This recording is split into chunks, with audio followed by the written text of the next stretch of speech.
Assalamualaikum warahmatullahi wabarakatuh. Selamat pagi semua. Wah, anak ibu hari ini ceria-ceria semua ya.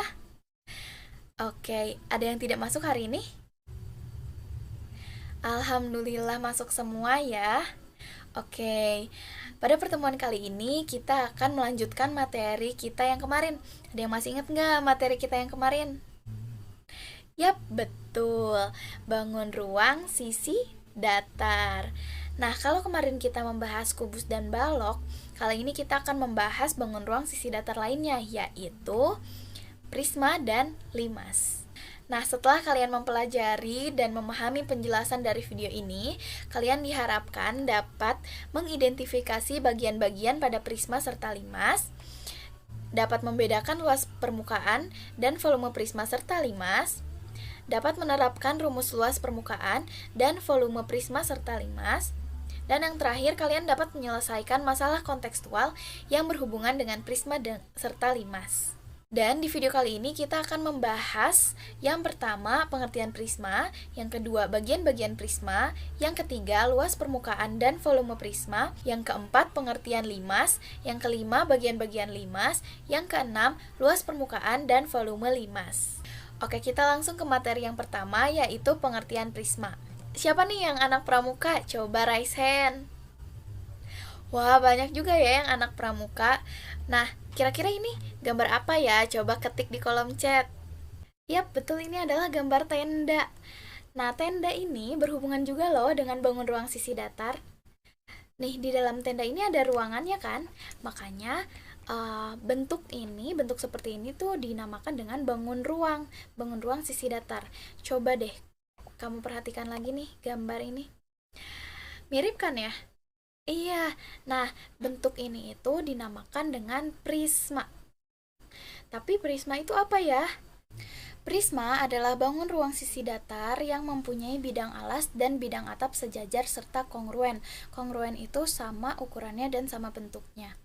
Dan memiliki sisi tegak berbentuk persegi panjang atau jajar genjang. Contohnya kayak gini. Tapi kan ini balok. Iya, betul. Itu memang balok. Tapi kalau kita melihat dari definisi prisma, prisma kan bangun ruang sisi datar yang mempunyai bidang alas dan bidang atapnya sejajar serta kongruen. Nah, ini berlaku pada balok. Balok juga kan sama alasnya dan atapnya itu kan sejajar serta kongruen. Kemudian sisi tegaknya juga berbentuk persegi panjang. Jadi balok ini termasuk prisma. Contoh lainnya ini. Ini yang bentuk bidang alasnya segitiga. Terus contoh lagi. Ini yang bentuk alasnya segi 5.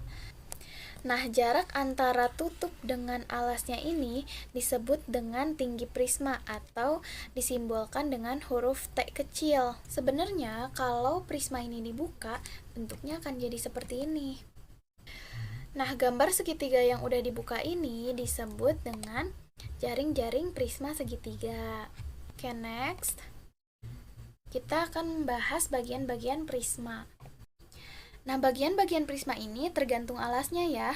Setiap prisma segi N, maka prisma itu memiliki 3N banyak rusuk, N plus 2 banyak sisi, 2N banyak titik sudut, dan N banyak sisi tegak. N itu apa? N itu adalah segi dalam prisma. Misalnya, ada prisma segi 4, berarti N-nya itu sama dengan 4. Next, kita bahas luas permukaan dan volume prisma. Luas permukaan prisma itu berarti luas seluruh permukaan yang menutupi prisma tersebut, yaitu 2 dikali luas alas, LA itu luas alas, ditambah KA atau keliling alas dikali tinggi prisma atau disimbolkan TP. Untuk volume prisma, rumusnya adalah luas alas dikali tinggi. Oke, di sini ada contoh soal nih. Tentukan luas permukaan dan volume prisma tersebut. Oke, pertama-tama kita lihat dulu bentuk alasnya. Bentuk alasnya ini merupakan segitiga, jadi dia merupakan prisma segitiga. Nah, dengan tingginya 7 cm. Kemudian alas prisma ini berbentuk segitiga. Coba kita gambar lagi aja ya. Kalau di sini 3, 4, di sini pasti 5. Oke, sekarang kita cari luas alasnya. Luas alasnya itu karena alasnya berbentuk segitiga, jadi luas alasnya adalah luas segitiga, yaitu setengah kali A kali T. Luas alasnya 6 cm persegi. Kemudian keliling alas nih, keliling alasnya kita udah dapat luas alas dan keliling alas. Jadi kita bisa masukin ke rumusnya. Jadi 96 cm persegi. Nah, sekarang kita cari volume prisma ya. Volume prisma itu rumusnya luas alas kali tinggi. Nah, tadi kan luas alasnya sudah didapat 6 cm persegi. Jadi kita tinggal masukkan aja.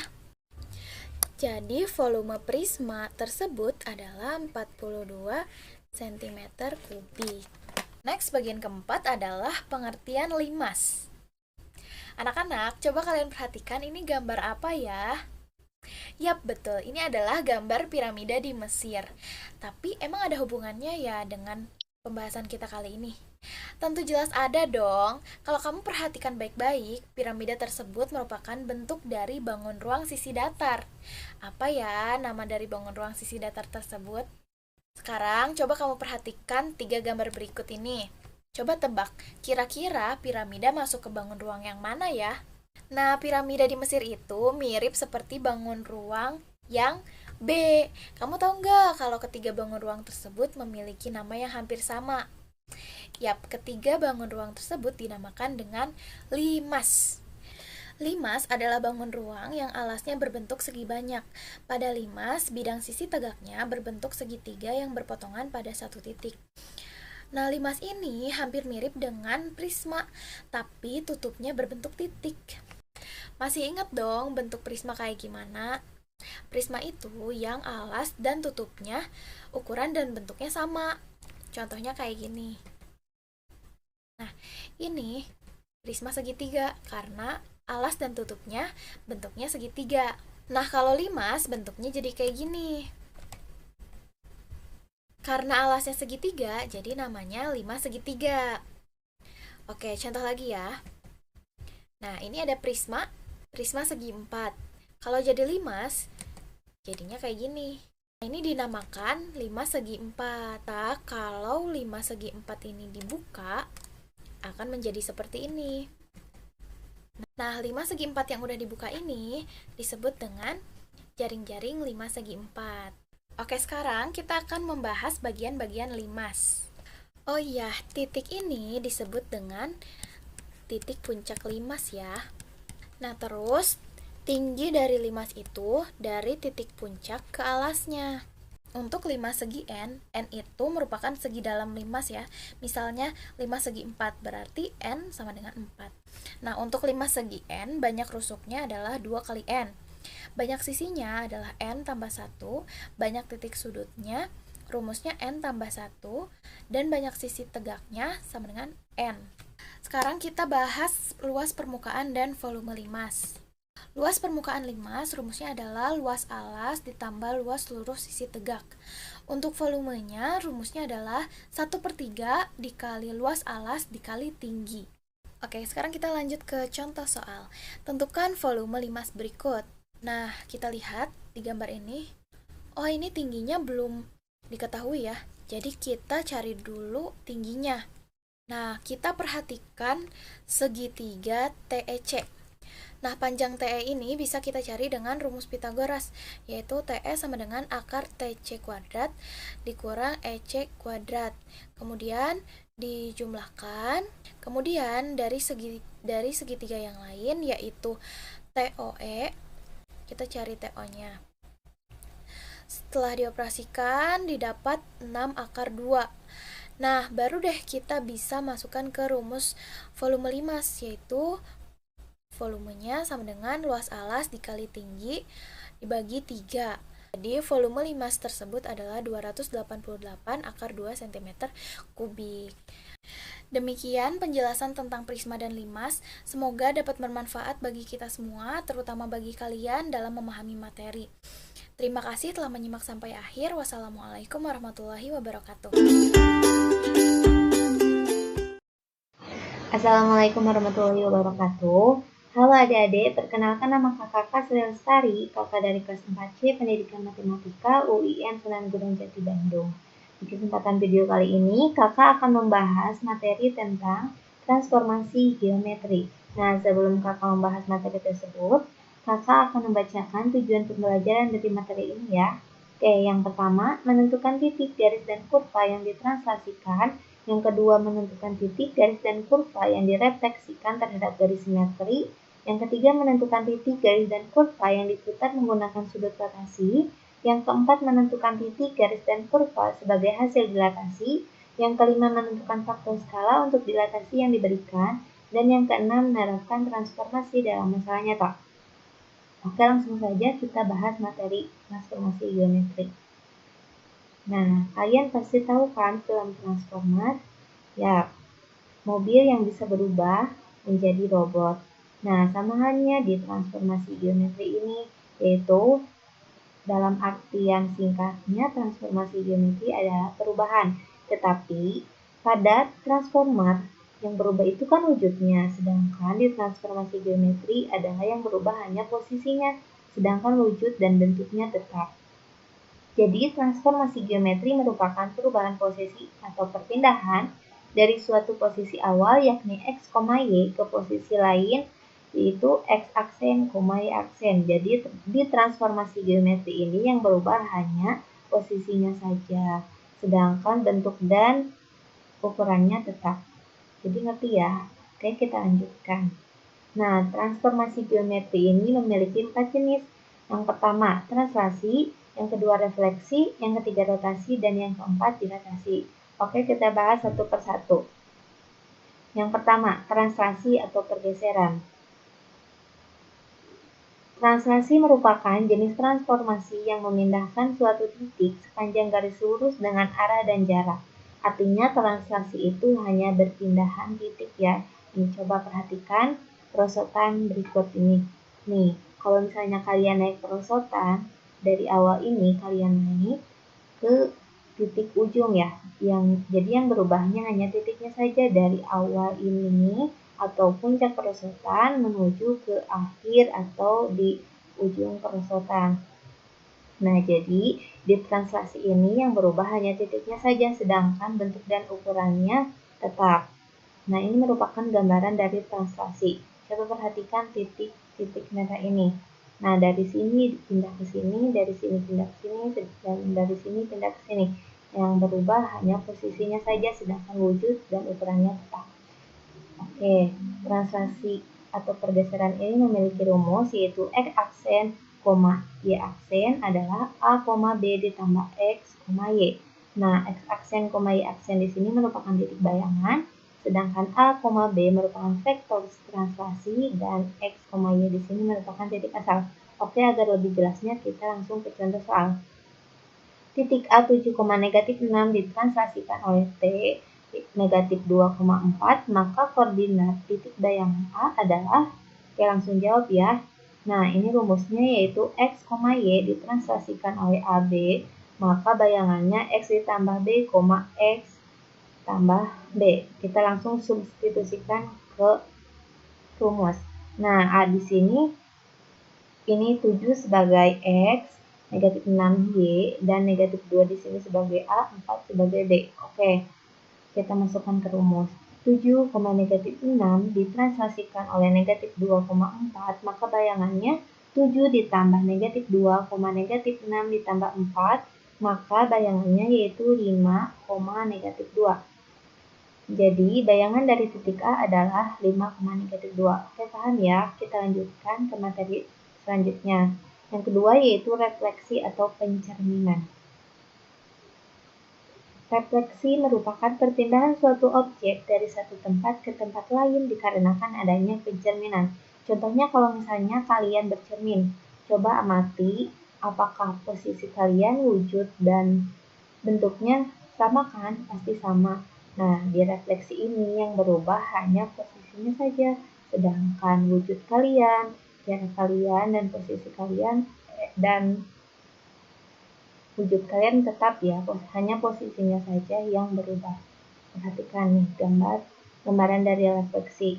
Ini titik merah ini, titik merah ini, titik merah ini direfleksikan, maka bentuk, ukuran, dan jaraknya sama kan, hanya berubah posisinya saja. Oke, refleksi ini memiliki rumus, ada 6 ya rumusnya. Yang pertama, pencerminan terhadap sumbu negatif X, maka rumusnya X, negatif Y. Pencerminan terhadap sumbu negatif X, maka rumusnya negatif X, Y. Pencerminan terhadap garis Y sama dengan X, maka rumusnya Y, X. Pencerminan terhadap garis Y sama dengan negatif X, rumusnya yaitu negatif X, negatif Y. Yang kelima yaitu pencerminan terhadap garis X sama dengan H, maka rumusnya 2H negatif X, Y. Pencerminan terhadap garis Y sama dengan H, maka rumusnya X, 2K negatif Y. Oke, kita langsung ke contoh soal. Titik P 2,1 dicerminkan terhadap sumbu Y, maka bayangan titik P adalah rumusnya yaitu A, X, Y dicerminkan terhadap sumbu Y, maka bayangannya negatif X, Y. Kita masukkan ke rumus yaitu P 2,1 direfleksikan atau dicerminkan terhadap sumbu Y, maka bayangannya negatif 2,1. Jadi bayangan dari titik P yaitu negatif 2,1. Oke, kita lanjutkan ke materi selanjutnya yaitu yang ketiga, rotasi atau perputaran. Nah, kalian pasti tahu kan biang lala yang suka ada di pasar malam? Ya, biang lala ini merupakan salah satu contoh dari rotasi atau perputaran. Nah, jadi rotasi merupakan perpindahan suatu objek dari satu tempat ke tempat lain dikarenakan adanya perputaran. Nah, di sini misalnya kalian naik di biang lala bergambar SpongeBob. Lalu ini dirotasikan, maka si posisi ini pindah ke titik si gambar tunnel bebek. Nah, jadi yang berubah itu hanya posisinya saja, sedangkan bentuk dan ukurannya tetap. Oke, perhatikan ini gambaran dari rotasi ya. Nah, ini diputar, maka si bentuknya sama ukurannya itu tetap, yang berubah hanya posisinya saja. Nah, rotasi ini memiliki rumus. Nih, yang pertama rotasi sebesar 90 derajat dengan pusat A, B, maka rumusnya negatif X plus A plus B, X negatif A plus B. Yang kedua, rotasi sebesar 180 derajat dengan pusat A, B, maka rumusnya negatif X ditambah 2A, negatif Y ditambah 2B. Yang ketiga, rotasi sebesar negatif 90 derajat dengan pusat A, B, maka rumusnya Y negatif T ditambah A, negatif X ditambah A ditambah B. Yang keempat, rotasi sebesar 90 derajat dengan pusat 0,0, maka rumusnya negatif X, Y. Yang kelima, rotasi sebesar 180 derajat dengan pusat 0,0, maka rumusnya negatif X, negatif Y. Yang terakhir yaitu rotasi sebesar negatif 90 derajat dengan pusat 0,0, maka rumusnya Y, negatif X. Kita langsung ke contoh soal. Bayangan dari titik A negatif 2,3 yang dirotasikan sebesar 90 derajat berlawanan arah dengan jarum jam adalah, kita jawab. Nah, berlawanan arah dengan jarum jam, maka nilainya adalah plus. Nah, ini merupakan rumusnya A, X, Y dirotasikan oleh 0,90 derajat, maka rumusnya atau bayangannya adalah negatif Y, X. Kita masukkan ke rumus negatif 2,3 dirotasikan sebesar 90 derajat, maka bayangannya adalah negatif 3, negatif 2. Jadi bayangan dari titik A ini adalah negatif 3,2. Oke, paham ya? Oke, materi yang selanjutnya yaitu dilatasi. Nah, kakak punya contoh miniatur lokomotif kereta api. Coba perhatikan ukurannya dari ukuran ini dengan ukuran yang aslinya. Kira-kira berapa kali diperbesarnya ya? Nah, itulah yang dinamakan dengan dilatasi dalam transformasi geometri. Oke, jadi dapat dipahami bahwa dilatasi merupakan bentuk perbesaran atau pengecilan dari titik-titik untuk membentuk sebuah bangunan. Nah, ini gambaran dari dilatasi. Coba perhatikan titik-titik ini. Nah, ini diperbesar menjadi ukuran seperti ini ya. Oke, dilatasi ini memiliki rumus, yaitu dilatasi dengan pusat 0,0 dan faktor skala K, maka rumusnya Kx, Ky. Sedangkan dilatasi dengan pusat 0,0 dan faktor skala K, rumusnya maka Kx sama dengan K dikali X negatif A ditambah A, K dikali Y min B ditambah B. Oke, kita langsung ke contoh soal. Titik Q 3,6 didilatasikan terhadap titik pusat N negatif 2,3 dengan faktor skala 2, maka bayangan titik Q adalah, rumusnya ini, AX, Y didilatasikan oleh titik A, B, K, maka bayangannya adalah A ditambah K dikali X min A, B ditambah K dikali Y min B. Oke, kita substitusikan ke soal. X, 3 negatif Y didilatasikan oleh negatif 2,3 dengan faktor skala 2, maka bayangannya 2 dikali 3 dikurang negatif 2 ditambah negatif 2. Ini untuk yang X-nya ini, maka 2 dikali 5 dikurang 2 sama dengan 8. Sedangkan untuk bayangan Y-nya 2 dikali negatif 6 dikurang 3 ditambah 3, maka 2 dikali negatif 9 ditambah 3 hasilnya negatif 15. Jadi bayangan dari titik Q yaitu 8, negatif 15. Oke, paham ya sampai sini? Sekian pemaparan materi dari kakak, semoga bermanfaat. Wassalamualaikum warahmatullahi wabarakatuh.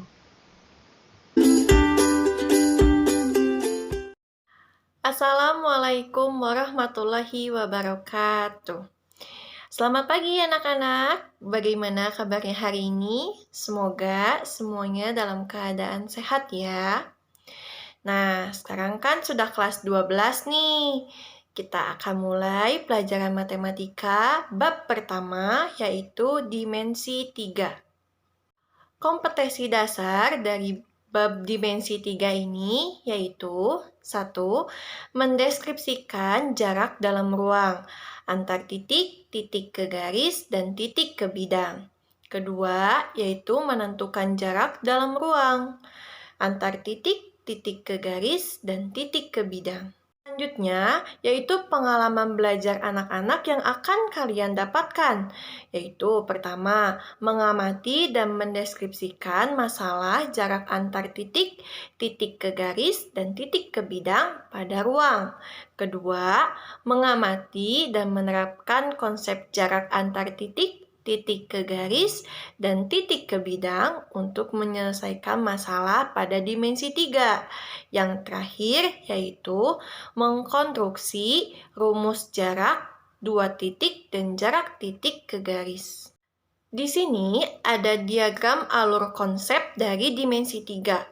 Dimensi 3, kita akan mempelajari jarak titik ke titik, jarak titik ke garis, dan jarak titik ke bidang. Nah, sebelum ke jarak titik ke garis, anak-anak harus bisa jarak titik ke titik. Kalau kita mau mempelajari jarak titik ke bidang, anak-anak harus bisa jarak titik ke garis. Untuk apa kita mempelajari ini? Untuk menerapkannya dalam kehidupan sehari-hari. Nah, rumus pembantunya yaitu teorema Pythagoras. Anak-anak masih ingat apa itu teorema Pythagoras? Ya, teorema Pythagoras sama dengan C kuadrat sama dengan A kuadrat ditambah B kuadrat. Baik, setelah tadi penjelasan tentang tujuan pembelajaran, tentang pengalaman belajar, kompetensi dasar, dan diagramnya, kita mulai ke materi yang pertama yaitu jarak antar titik. Ayo kita amati gambar yang sudah Ibu tampilkan. Perhatikan bangun ruang berikut ini. Nah, dari gambar yang sudah ada di layar, bangun 11A merupakan kubus ABCDEFGH dengan panjang rusuk misalkan 3 cm. EC, EG, dan AC masing-masing merupakan jarak antar titik E dengan C. titik E dengan G, serta titik A dengan titik C. Pada bangun 1.1b, jarak antara titik P dan Q adalah panjang ruas garis PQ. Sekarang, mari kita kumpulkan informasi dan kita akan menalar. Diberikan suatu masalah seperti berikut. Dalam suatu kamar berukuran 4 meter dikali 4 meter dikali 4 meter, dipasang lampu tepat di tengah-tengah atap. Kamar tersebut digambarkan sebagai kubus A, B, C, D, E, F, G, H. Berapa jarak lampu ke salah satu sudut lantai kamar tersebut? Nah, sekarang penyelesaiannya. Misalkan kamar tersebut digambarkan sebagai kubus A, B, C, D, E, F, G, H dan lampu dinyatakan dengan T sebagai gambar berikut. Nah, tuh udah ada ya gambar kubus A, B, C, D, E, F, G, H dengan lampunya itu titiknya T pas di tengah-tengah atap kamarnya. Jarak lampu ke salah satu sudut kamar adalah jarak titik T ke titik A atau ke titik B atau ke titik C atau ke titik D. Titik T merupakan titik tengah bidang EFGH. Sehingga TA sama dengan TB sama dengan TC sama dengan TD. Akan dicari jarak titik T ke titik A. Nah, caranya dapat dicari dengan segitiga AET. Karena garis AE tegak lurus dengan garis ET, maka segitiga AET merupakan segitiga siku-siku yang siku-sikunya ada di E. Dengan menggunakan teorema Pythagoras, maka diperoleh AT kuadrat sama dengan AE kuadrat ditambah ET kuadrat. Nah, sekarang kita tentukan panjang garis ET-nya.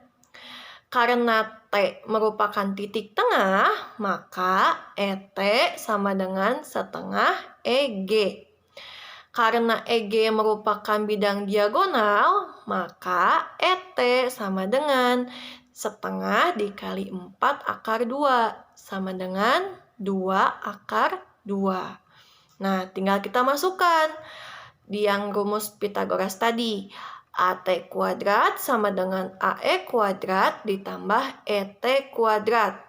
Jadi, AT sama dengan akar 4 kuadrat ditambah 2 akar 2 pangkat 2. 4 kuadrat berapa? 16. Kalau 2 akar 2, ya 8. Jadi 16 ditambah 8, ya akar 24. Akar 24 itu berapa? 2 akar 6. Jadi jarak lampu ke salah satu sudut lantai adalah 2 akar 6 meter. Terima kasih atas perhatian anak-anakku, murid-muridku semuanya. Semoga apa yang Ibu sampaikan tadi kalian bisa pahami. Jika kurang difahami, bisa tanyakan ke Ibu langsung ya.